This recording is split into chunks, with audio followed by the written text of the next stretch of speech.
Here is a question that sounds simple, but will make your brain stop for a moment. Every country in the world is in debt. The United States owes $38 trillion. Japan owes the equivalent of more than twice its entire economy. France, the UK, Italy, Canada, all deep in the red.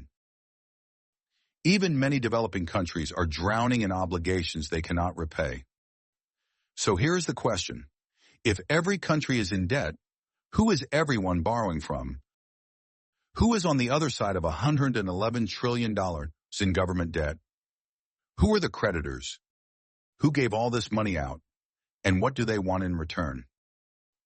The answer is one of the most important and least understood things about how the global financial system actually works.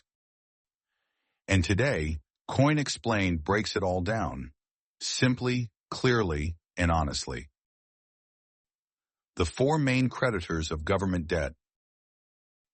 Let's start with the big picture. Government debt does not come from one single source. It comes from four main categories of lenders, and understanding each one changes how you see the whole system. The first and largest category is domestic investors, people and institutions inside the same country. When a government issues bonds, its own citizens, pension funds, insurance companies, and banks buy them.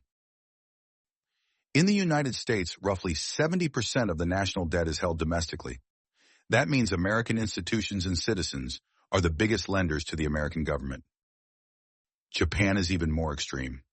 Over 90% of Japan's enormous debt is held by Japanese institutions, particularly the Bank of Japan itself and Japanese pension funds. The second category is foreign governments and central banks. Countries buy each other's debt as part of managing their foreign currency reserves. As of early 2025, Japan holds $1.9 trillion in U.S. government debt, making it the single largest foreign holder of U.S. bonds. China holds $768.6 billion. The UK, Luxembourg, Ireland, Belgium, and Canada all hold hundreds of billions more. The third category is international institutions, the IMF, the World Bank, regional development banks. These exist specifically to lend to countries in financial difficulty, particularly developing nations. And the fourth category is private international investors, global banks, hedge funds, sovereign wealth funds, and individual investors around the world who buy government bonds as relatively safe investments. These four groups together hold the $111 trillion in global government debt. Now let's look at each one more closely. The idea of countries lending to each other might seem strange. Japan is drowning in its own debt, so why is it lending over $1 trillion to the United States? The answer comes down to one word: reserves. When Japan sells goods to American consumers, cars, electronics, technology, it receives U.S. dollars in return. Japan now has a large pile of dollars. It needs to store those dollars somewhere safe and earn a return on them. The safest, most liquid investment in the world is U.S. government bonds, so Japan buys them. This is how global trade creates a system of mutual lending. Countries that run trade surpluses, meaning they export more than they import, accumulate foreign currency, and park it in the bonds of their trading partners. China built its $768 billion position in U.S. debt the same way. Decades of manufacturing exports paid in dollars, stored in treasury bonds. This creates a fascinating and somewhat uncomfortable relationship. The United States is the world's largest debtor. Japan and China are among its largest creditors, and yet all three countries are deeply dependent on this arrangement continuing. If Japan or China were to sell their U.S. bonds rapidly, as we are beginning to see Japan do in 2026, it would push up U.S. interest rates, making it more expensive for the U.S. government to borrow and ripple through every financial market on Earth. In 2025, the U.S. allocated $582.5 billion, 16% of its entire federal spending, just to pay the interest on its debt. That money goes largely to these foreign and domestic bondholders every year. For wealthy countries like the US, Japan, and Germany, most debt is financed through bond markets. But for developing countries, the ones with less financial credibility, the story is different. This is where international institutions come in. The International Monetary Fund, the IMF, acts as a kind of emergency lender of last resort for countries in financial crisis. When a country cannot borrow from normal markets, it goes to the IMF. The IMF's lending capacity stands at around $932 billion. In exchange for loans, it typically requires governments to implement economic reforms, reduce spending, raise taxes, open markets. The World Bank provides longer-term development loans to poorer countries, funding for infrastructure, education, healthcare. These loans come at lower interest rates than commercial markets would offer. There is also a newer and increasingly important player, China. Through its Belt and Road Initiative, China has lent hundreds of billions of dollars to developing countries in Africa, Asia, and Latin America, financing roads, ports, railways, and energy projects. As of 2025, more than 54 countries are in debt crisis, many of them owing significant amounts to Chinese state banks alongside the IMF and World Bank. Critics have called this debt trap diplomacy, arguing that China deliberately creates situations where struggling countries cannot repay and then gains influence or assets in return. China disputes this framing, but the pattern is real and is reshaping the geopolitics of debt in the developing world. Here is the part that most people find the most surprising.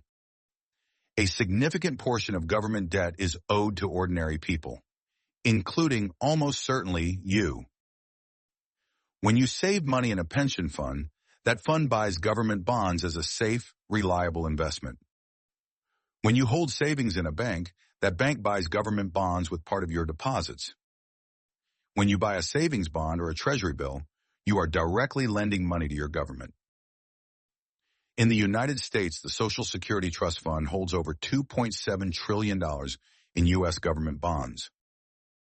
That is money set aside from workers' payroll contributions over decades, lent to the federal government, which has spent it and now owes it back. Insurance companies hold government bonds to ensure they can pay out claims.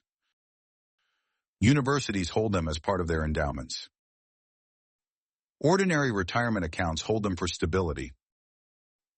What this means in practice is that when a government struggles with its debt, it is not just faceless foreign investors who suffer. It is pension funds. It is insurance companies. It is the retirement savings of millions of ordinary people who had no idea their money was on the line. More than 3.4 billion people, nearly half the world's population, live in countries where the government spends more on interest payments than on education or healthcare. The debt does not stay in spreadsheets. It reshapes societies. Government bonds have maturity dates, a point when the debt must be repaid. But governments almost never actually pay off their debt outright. They do something called rolling over the debt. They borrow new money to pay back the old money. This works fine as long as there are enough buyers willing to lend. But what happens when lenders start to pull back? We are seeing early signs of exactly this in 2026. Japan sold $29.6 billion in U.S. Treasuries in the first quarter of the year, its largest quarterly sale since 2022. The reason is straightforward. Japanese bond yields have risen to their highest level since the 1990s. New money is staying in Japan. The guaranteed buyer of U.S. debt is becoming a seller. When major holders sell, bond prices fall and yields rise, meaning the U.S. government must pay higher interest rates to attract new buyers.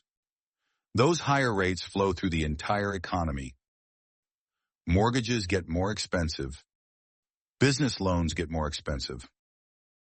The cost of servicing the existing debt goes up further. It becomes a cycle that is difficult to reverse. This is why the question of who owns government debt is not academic. It is practical. It determines how much your mortgage costs. It determines how much your government spends on services versus interest payments. It determines the stability of the currency in your pocket. Understanding who holds the debt and what happens when they change their minds is one of the most important things you can know about the world's financial system right now. So the answer to the question, if every country is in debt, who are they borrowing from? Their own citizens, each other, international institutions, and global investors looking for a safe return. The web of debt connecting the world's governments is one of the most powerful forces shaping your financial life, and now you understand it. Hit subscribe and turn on the bell. Every week, Coin Explained breaks down one more piece of the financial world, simply, clearly, and honestly.